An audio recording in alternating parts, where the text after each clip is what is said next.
એને નમસ્કાર કર, એને વંદન કર. જેની પાસે જ્ઞાન લેવું હોય એને વંદન કરી એના માટે અહોભાવ રાખીને જવું અને સેવયા એની સેવા કર. ત્યારે પરિપ્રશ્ને પછી પ્રશ્ન કર, ત્યારે તત્વદર્શી તને જ્ઞાન આપશે.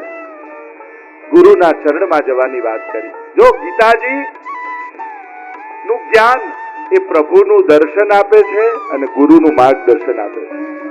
પ્રભુ રૂપ પણ છે ને ગુરુ રૂપ પણ છે.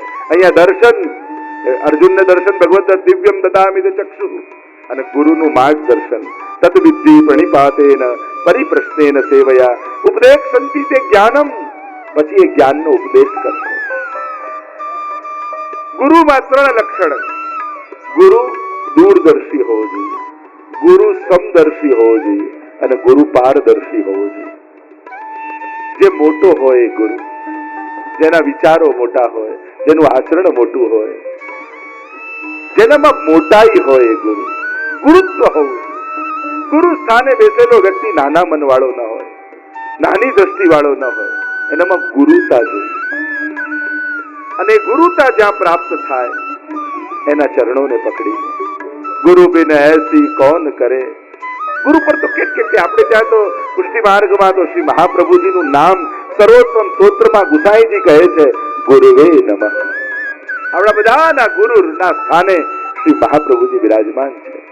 અને મહાપ્રભુજી જેવા સમર્થ ગુરુ મળ્યા હોય. જો શ્રીનાથજી પ્રભુ છે પણ વલ્લભ મહાપ્રભુજી. કેમ?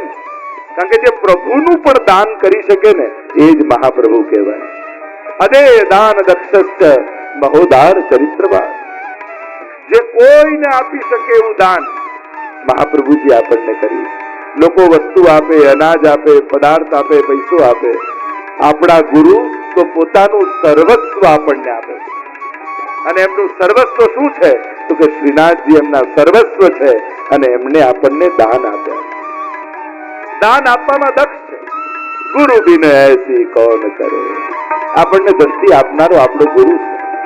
અજ્ઞાનના પડદાને ફાડી નાખી જ્ઞાનનો પ્રકાશ પાથરનારો ગુરુ છે. પ્રભુ કહે તત્વદર્શી એ મહાપુરુષના શરણે જા અને એમના ઉપદેશને ગ્રહણ કર. આમ કરીને પરમાત્મા આગળના શ્લોકોમાં 39મા શ્લોકમાં ભગવાન કહે કે આ જ્ઞાન કોણ પામી શકે છે?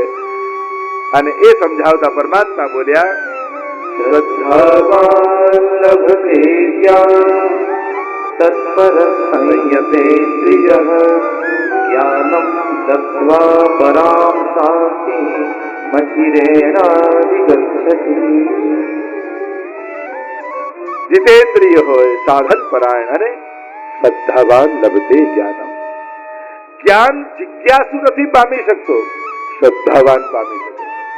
ઘણીવાર જિજ્ઞાસુમાં એની જિજ્ઞાસાઓનો અંત જ નથી હોતો, શંકાઓનો અંત જ નથી આવતો. શંકાનું સમાધાન કેવલ શ્રદ્ધાથી થઈ શકે છે. શ્રદ્ધાવાન જેને પૂછ્યું છે એના પર શ્રદ્ધા હશે ને તેનું એક વચન પણ આપણને તારી દેશે. કેવલ ગુસાઈજી તો એમ કે ને પરે આપડા તો વાર્તા પ્રસંગોમાં જો પેલો પૂછવા આવ્યો, ગાદી પર ચડી ગયો, અરે ઠાકોરજી નું નામ શું? અને ગુસાઈજી એમ કહ્યું પરે પરે દૂર જા. અને એને તો થયું કે ગુરુદેવે ઠાકોરજી નું નામ આપ્યું, મારા પ્રભુનું નામ પરે છે. અને હવે તો પાતળ કળે શ્રીનાથજીની સુરતના હોય તો એમને ખ્યાલ છે પરેના બેઠકજી. અને બે પાતળ કરે અને કહે અરે પરે પહેલા તું ભોગ લગાવ, પછી હું આરોગ, પછી પ્રસાદ લઈશ. પરેનો અર્થ થાય દૂર જા. અને એ નામથી ઠાકોરજી નજીક આવી ગયા, કારણ કે ગુસાઈજીના વચન પર શ્રદ્ધા હતી. ભાગવતજીમાં પણ કહ્યું વિશ્વાસો ગુરુ વાક્યેષુ સ્વસ્મિન દીનત્વ ભાવના મનોદોષ જયશ્ચૈવ કથાયામ નિશ્ચલામતી. વિશ્વાસ બહુ મોટી વાત છે, શ્રદ્ધા એ બહુ મોટી વાત છે. જયારે ગુરુના ઉપર શ્રદ્ધા હોય ને ત્યારે એનું કોઈ પણ વચન, એક વચન પણ, પછી મોટી સેવા ન માંગવાય. આપણે કઈ સેવા કરતે ગુરુની આજ્ઞા લઈને સેવા કરવી? અરે ના, જે આજ્ઞા મળે એને સેવા માની માથે ચડાવી લેવી. તું માળા કર, તું પાઠ કર, તું ફૂલઘરની સેવા કર, તું ભંડારની, જે આજ્ઞા મળી એને સિરમોર માનીને માથે ચડાવી લો. ઠાકોરજી ત્યાં મળી જશે. શ્રદ્ધાવાન લભતે જ્ઞાન. અને એ જ શાંતિને પામે છે. શાંતિ કોઈ સ્થળમાં જવાથી નથી આવતી, કોઈ વસ્તુ મેળવવાથી નથી આવતી, કોઈ વ્યક્તિ પાસે જવાથી નથી આવતી. શાંતિ સમજણની ઊંચાઈ પર બેસવાથી આવે. જીવનમાં સમજણ આવશે ને તો જ. એક ગીત હતું, એ ઝાડની ટોચ પર બેઠું હતું શાંતિથી. એટલે સસલાએ જોયું કે આ કેવું શાંતિથી બેઠું છે, લાવ હું બેસું. ઝાડ નીચે આવીને બેસી ગયું. એટલામાં એક શિયાળ આવીને મોઢા પર પકડ્યું અને જ્યાં એને મારવા જાય, સસલું કે પેલું ગીત શાંતિથી બેઠું છે, એને કોઈ નથી હેરાન કરતું ને તમે મને કેમ મારો છો? ત્યારે શિયાળે મારતા પહેલા એટલું કહ્યું, શાંતિ માટે ઊંચાઈ જોઈએ.